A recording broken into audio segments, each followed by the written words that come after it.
ये लोग जो विपक्ष में रह करके धमकी दे रहे हैं, तो मीडिया के लोगों से कहूंगा आपको तो ज्यादा चिंता होनी चाहिए। अगर खुदा ना खास्ता इनके हाथ में उस तरह आ गया तो ये कैसे काटेंगे और कैसे बांटेंगे, मुझे कहने की जरूरत है। राजनीतिक दल का आप नाम जिक्र ले रहे हैं, वो तो सेल्फ क्लेमेंट लोग हैं बेचारे। सुबह से शाम तक क्रेडिट कैसे मिल जाए, इसकी दौड़ भाग में लगे हुए हैं। और मैंने पीछे भी कहा था, ये सौरव गांगुली की तरह है, अपनी आखिरी पारी बीसीसीआई से मांग रहे हैं। अब वो मैच खेलने को मिलेगा या नहीं, ये तो भविष्य के गर्भ में छुपा है। मीडिया, प्रिंट मीडिया के हमारे साथीगण और पार्टी के सीनियर नेतागण, आज जो प्रेस वार्ता है आने वाली 13 मार्च को नए जिले झांसी के अंदर लाखों युवाओं के दिलों की धड़कन और जिनका बहुत लंबा संघर्ष हरियाणा प्रदेश के लिए रहा है, ये उनकी कर्म सतली भी रही है, उनका कर्म क्षेत्र रहा है। डॉक्टर अजय सिंह चौटाला जी का जन्म दिवस एक बड़े फेस्टिवल, एक त्योहार की तरह है। युवा जननायक जनता पार्टी जो है उसने मनाने का निर्णय लिया है। इस कार्यक्रम को हम आज प्रदेश की जो यथास्थिति है, जो हालात हैं, जिसमें अगर सबसे ज्यादा त्रस्त कोई वर्ग है, पीड़ित और शोषित कोई वर्ग है, वो प्रदेश की नौजवान पीढ़ी है। और जब जब प्रदेश में नौजवान युवा पीढ़ी पर कोई संकट के बादल छाए हैं, तब तब डॉक्टर अजय सिंह चौटाला जी ने उन युवा पीढ़ी, प्रदेश के भविष्य में एक नई चेतना जगाने का काम किया है। इसीलिए हमने युवा जननायक जनता पार्टी ने उनके जन्म दिवस को सर्व हरियाणा जन चेतना दिवस के तौर पर मनाने का निर्णय लिया। 13 तारीख को अनाज मंडी झांसी के अंदर पूरे प्रदेश भर के हजारों ही नहीं बल्कि लाखों युवा आज की बीजेपी की जन विरोधी, युवा विरोधी जो सरकार है उसके खिलाफ अपने सिरों की गिनती करवा करके ना केवल लामबंद होंगे, बल्कि सरकार के सामने डॉक्टर अजय सिंह चौटाला जी के नेतृत्व में उनके जन्मदिवस के शुभ अवसर पर इस बात की शपथ लेंगे कि बीजेपी सरकार का बड़ी मजबूती से आने वाली जो पीढ़ी है वो सामना करेगी। आज चाहे एचटेट का मामला हो, आज एचपीएससी का जो आप लोगों के सामने जो आज बदहाली है, रिक्त पद छोड़े जा रहे हैं, जो हमारी नौकरियां हैं वो अन्य प्रदेश के, अन्य प्रांत के बच्चों को दी जा रही हैं, और यहां तक कि एचपीएससी जैसे एक जिम्मेदाराना इंस्टीट्यूशन के अंदर बाहर के लोगों को ला करके बिठाया जा रहा है, जिससे हरियाणा के हकूक की जो आवाज है उसको कमजोर किया जा रहा है। ठीक ऐसे ही बढ़ता हुआ क्राइम प्रदेश के अंदर चिंता ही नहीं, मैं तो मानता हूं अब चिता का सबब बन गया। वृद्धावस्था पेंशन को लेकर के आज बुजुर्गों को सड़कों पर उतरने के लिए मजबूर ये सरकार कर रही है। गुलाबी पीले कार्ड गरीबों के काटे जा रहे हैं। यानी मेरा ये सब कहने का इसलिए मकसद है कि हर वर्ग दुखी है, और सबसे ज्यादा दुखी है तो वो युवा पीढ़ी दुखी है। आज की बीजेपी की सरकार से, नायब सिंह सैनी जी के राज में अगर सबसे ज्यादा शोषित कोई महसूस कर रहा है तो वो युवा पीढ़ी कर रही है। इसलिए ये आज के हालात में जननायक जनता पार्टी की युवा इकाई का अध्यक्ष होने के नाते हम, मेरी भी और मेरे सभी सहयोगियों की ये जिम्मेवारी है कि डॉक्टर साहब के जन्मदिन पर जिन्होंने सदैव अपने जीवन के हर उस मोड़ पर युवा पीढ़ी को एक नई दिशा देने का काम किया, उनके जन्मदिनों पर उनके मौजूदगी के अंदर हम इस बात की शपथ लें कि हम बीजेपी की सरकार से न केवल मजबूती से लड़ेंगे बल्कि इसकी जड़ों को कमजोर करेंगे और भविष्य में ऐसी जनविरोधी सरकारें ना बने, युवा के नेतृत्व की सरकार बने, इसके लिए लामबंद होंगे। आज उसके लिए हिसार इकाई के, क्योंकि हिसार और हांसी में अभी तो कोई अंतर नहीं है, हिसार जिले का ही एक हिस्सा हांसी है, ये घोषणा मुझे करने का सौभाग्य आप लोगों के सामने मिला। तो मदर जिला जो है, मां जिला जो है, वो तो हिसार ही है और मुझे खुशी है कि इस कार्यक्रम की 13 मार्च के कार्यक्रम की घोषणा मुझे आप सब लोगों के सामने करने का मौका मिल रहा है।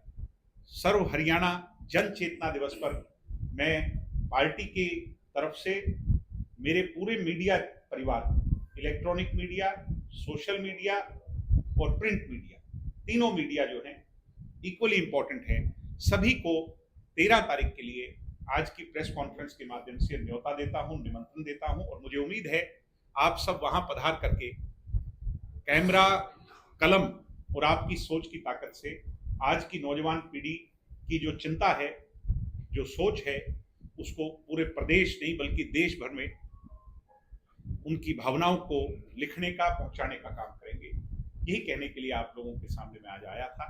आप सब आए, पार्टी की सारी लीडरशिप यहाँ मौजूद है और फिर से बहुत बहुत आप सबका धन्यवाद। आपके कोई प्रश्न है तो उनका जवाब देंगे। फिर से धन्यवाद। सर, हरियाणा में बुजुर्गों की पेंशन काटी गई है और अभय चौटाला ने ये मामला उठाया है। उनका कहना था कि इस मुद्दे को हमने उठाया तो हरियाणा की सरकार बैकफुट पे आ गई, क्या कहें? ऐसा है, मीडिया को किसी भी पॉलिटिकल पार्टी के नेता क्या कहते हैं उसकी बजाय, भाई इसको अगर बंद कर दोगे तो ज्यादा अच्छा रह जाएगा। 2 मिनट। कोई भी पॉलिटिकल आदमी क्या कहता है, क्या क्लेम करता है, इस पर नहीं जाना चाहिए, फैक्ट्स पर जाना चाहिए। जब पेंशन काटी गई तो हरियाणा प्रांत में सबसे पहले जननायक जनता पार्टी के नेतृत्व में इस बात की आवाज उठाई थी। जिस राजनीतिक दल का आप नाम जिक्र ले रहे हैं वो तो सेल्फ क्लेमेंट लोग हैं बेचारे, सुबह से शाम तक क्रेडिट कैसे मिल जाए इसकी दौड़ भाग में लगे हुए हैं। और मैंने पीछे भी कहा था, ये सौरव गांगुली की तरह हैं, अपनी आखिरी पारी बीसीसीआई से मांग रहे हैं। अब वो मैच खेलने को मिलेगा या नहीं ये तो भविष्य के गर्भ में छुपा है, but they are tired and retired people. इनका कोई भविष्य प्रदेश में नहीं है। ये तो सुबह से शाम तक लोगों को डराकर, अभी मैं एक इंटरव्यू देख रहा था उसमें यहां तक क्लेम करते हैं कि मैं अगर छूट दे दूं तो फिर पुलिस भी कुछ नहीं कर पाएगी। They are a threat to Haryana. ये लोग जो विपक्ष में रह करके धमकी दे रहे हैं, तो मीडिया के लोगों से कहूंगा आपको तो ज्यादा चिंता होनी चाहिए। अगर खुदा ना खास्ता इनके हाथ में उस तरह आ गया तो ये कैसे काटेंगे और कैसे बांटेंगे मुझे कहने की जरूरत नहीं, इसलिए इनका जिक्र करना छोड़ दीजिए। दुष्यंत जी बिल्कुल ठीक कहते हैं, they are non serious politicians, they have the least contribution to Haryana. ये जितने लोग हैं, आप उन लोगों की बात कीजिए जिनने हरियाणा के लिए लड़ाइयां लड़ी। आज यथास्थिति से कौन लड़ सकता है, प्रोग्रेस की बात कौन कर सकता है, बांट नहीं बल्कि जोड़ कौन सकता है, 36 बिरादरी का कौन है। इस धुमिल अंधेरे में अगर छोटी मोटी कोई उम्मीद की किरण कहीं नजर आती है तो वो प्रोग्रेसिव नेता दुष्यंत चौटाला के सिवाय कोई नहीं, जो पोलाइट भी है, जो प्रोग्रेसिव भी है, जो डेवलपमेंट की सोच रखता है, जो यूथफुल भी है। जिस पार्टी का आप नाम ले रहे हो कि मेरी उम्र वाले तो वहां पर जाकर बात ही किससे करें, उनका तो नेतृत्व ही नहीं वहां पर वो है। तो इसलिए हमने युवा को आगे ले जाना है। जो 50-60% हमारी आबादी है उसको एक सही दिशा देनी है। डराने धमकाने वाला जमाना जा चुका, वो 90s की पॉलिटिक्स का एरा खत्म हो चुका है। 13 तारीख को कोई बड़ा प्रदर्शन जो आप कर रहे हो उसमें कोई बड़े फैसले भी सामने आ सकते हैं? निश्चित तौर पर जब बड़े आयोजन होते हैं तो जो पार्टी का नेतृत्व होता है, मैंने जैसा आपको कहा कि आज जो हालात हैं उस पर फिर हमें डॉक्टर अजय सिंह चौटाला जी की ओर देखना पड़ रहा है, और वही इस प्रदेश की नौजवान पीढ़ी को क्या दिशा देंगे, ये 13 तारीख को वो आकर बताएंगे, अपने मुखारबंद से युवा पीढ़ी को दिशा देंगे। और मुझे उम्मीद है कि जैसे हमारी जुलाना रैली ने आप सबको भी और पॉलिटिकल सेफोलॉजिस्ट को इस बात के लिए सोचने पर मजबूर जरूर किया कि जो लोग उम्मीद लगा रहे थे या जो हमें कम आंक रहे थे, उन्हें दोबारा सोचना पड़ा और बहुत बड़ी रैली हुई। अभी मेरे से किसी ने एक सवाल पूछा था कि बीजेपी विश्व की सबसे बड़ी पार्टी क्लेम करती है। मैं क्लेम तो तब मानूं उनका सही होगा जब वो हमारे से बड़ी रैली करके दिखाएं हरियाणा में, क्योंकि कार्यकर्ता रैली के अंदर सिरों की गिनती करवाता है और कार्यकर्ताओं की फौज तो हमारे पास है सबसे बड़ी। ये हमने प्रूव कर दिया, not just once, time and again, बार बार जब जब अवसर मिला। और अब 13 मार्च को भी मैं आपको यही कहूंगा कि आप सिर्फ सटीक और सत्य दिखा देना कि कितने नौजवान वहां पहुंचे। मैं इस बात से आपको विश्वास देता हूं कि जो मंडी का सिर्फ शेड नहीं, बल्कि पूरी मंडी के अंदर तिल रखने की जगह नहीं होगी, इतनी बड़ी संख्या के अंदर हरियाणा प्रदेश के नौजवान जो है वो जेजेपी के साथ अपनी भागीदारी बड़ी जिम्मेवारी से दिखाएंगे। तो आने वाला जो समा है, मैंने जैसा कहा, नौजवान पीढ़ी का, यूथ हैज टू डिसाइड, और यूथ ही डिसाइड करेगा। क्या कोई बड़े चेहरे घर वापसी करेंगे या निश्चित तौर पर हम संपर्क में हैं और बहुत से लोग निरंतर पार्टी को दोबारा से जो छोड़ करके चले गए, विचलित होकर के चले गए, वो लोग ज्वाइन कर रहे हैं। मुझे उम्मीद है 13 तक ऐसे लोग जो प्रोमिनेंट चेहरे हैं वो पार्टी के अंदर फिर से शामिल होंगे। यूजीसी को लेकर क्या कहेंगे सर? वैसे कोर्ट ने रोक लगाई है, फिर भी क्या कहेंगे? नहीं, अब जब मामला विचाराधीन है, मगर एक बात साफ है कि बीजेपी की सोच बांटने की है, विभाजनकारी नीति है बीजेपी, और हमें इससे बचना चाहिए।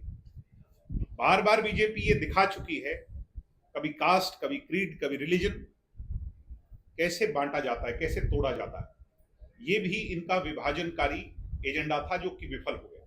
माननीय उच्चतम न्यायालय, सुप्रीम कोर्ट का जो डायरेक्शन आई, उसने इनके उस गहरी षड्यंत्रकारी सोच पर ताला